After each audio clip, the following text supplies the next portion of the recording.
நம்ம எல்லாருமே நீங்கள் நாம்னு சொல்லி நம்ம எல்லாருமே வெற்றி அப்படிங்கிற ஒரு இலக்கை நோக்கி தான் ஓடிட்டுருக்கோம். ஆனால் அந்த வெற்றிக்கான விளக்கம் அப்படிங்கிறது நம்ம எல்லாருக்குமே ஒவ்வொரு தனிப்பட்ட மனிதனுக்குமே மாறுபட்டுட்டு தான் இருக்குன்னா அது மிகையில்லை. ஏன்னா என்னோடய வாழ்க்கை முறைக்கு என்னோடய வெற்றி அப்படிங்கிறது வேறையாக இருக்கும். உங்களோட வாழ்க்கை முறைக்கு நீங்கள் கடந்து வந்த பாதைகளுக்கு, நீங்கள் பயணிச்சுட்டு இருக்கக்கூடிய பாதைகளுக்கு நீங்கள் பார்க்கக்கூடிய விஷயம் வெற்றிங்கிறது வந்து கண்டிப்பாக வேறுபட்டு தான் இருக்கணும். ஆனால் பல நேரங்களில் நம்ம எல்லாத்துக்குமே தோணக்கூடிய ஒரு காமனான விஷயம் என்னென்னா, நான் சரியான பாதையில் பயணிச்சிட்ருக்கேனா, முதல்ல நான் வந்து பயணிச்சிக்கிட்டு இருக்கேனா, நான் வந்து தேங்கி நின்றுட்டேனா அப்படின்னு நமக்குள்ளே ஒரு ஏக்கம் இருக்கும்.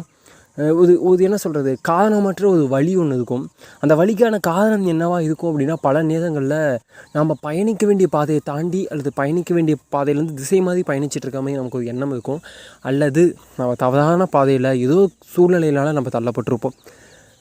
இல்லை அப்படின்னா நாம் இலக்கை நோக்கி ஓடிட்டுருப்போம். ஒரு சின்ன சின்ன வெற்றி நோக்கி ஓடிட்டுருப்போம். அந்த சின்ன சின்ன வெற்றிகள் நம்மளோட பாதையை திசை திருப்பி நம்ம எதை நோக்கி ஓடுறோங்க நம்ம இலக்கை மாற்றி விட்டு ஏதோ ஒரு இப்போ வாழ்க்கையில் ஏதோ நோக்கத்தோட சம்மந்தமே இல்லாத ஒரு விஷயத்தை நோக்கி ஓடிக்கிட்டு இருப்போம்.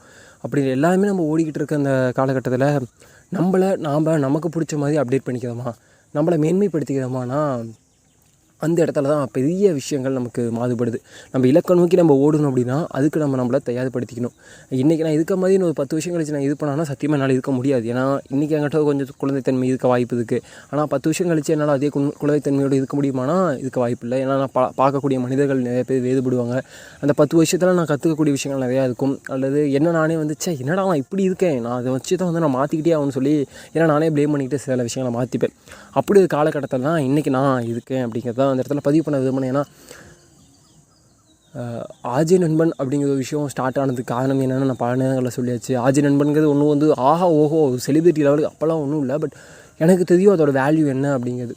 நீ கூகுளில் போய்ட்டு ஆஜி நண்பன் தட்டினா ஆஜி நண்பன் ரிசல்ட் வருது அப்படின்னா வா, அதோட வெற்றியோட அதோட மகிழ்ச்சி என்னென்னு எனக்கு மட்டும் தான் தெரியும். ஆனால் நான் என்ன தப்பு பண்ணிட்டேன் அப்படின்னா இலக்கற்று ஓடிட்டணும் ஒரு பயமாக இருக்குது. ஏன்னா பல திசைகளை நோக்கி ஓடிட்டுருக்க ஒருத்தனுக்கு எது இலக்குன்னு தெரியாமல் போயிடும்.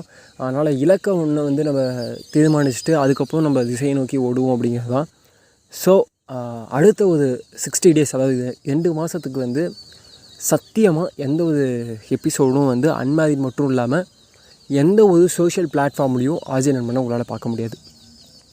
என்னடா சொல்கிற அப்படின்னா அந்த அளவுக்கு தெரியல. பட் இப்படி நீங்கள் கேட்டுட்ருக்கீங்க, இது வரைக்கும் நீங்கள் கேட்டிருக்கீங்கன்னா எஸ் ஆஃப்கோர்ஸ் அடுத்த ஒரு 60 daysக்கு ஆஜி நண்பனை எந்த ஒரு இடத்துலையும் உங்களால் பார்க்க முடியாது.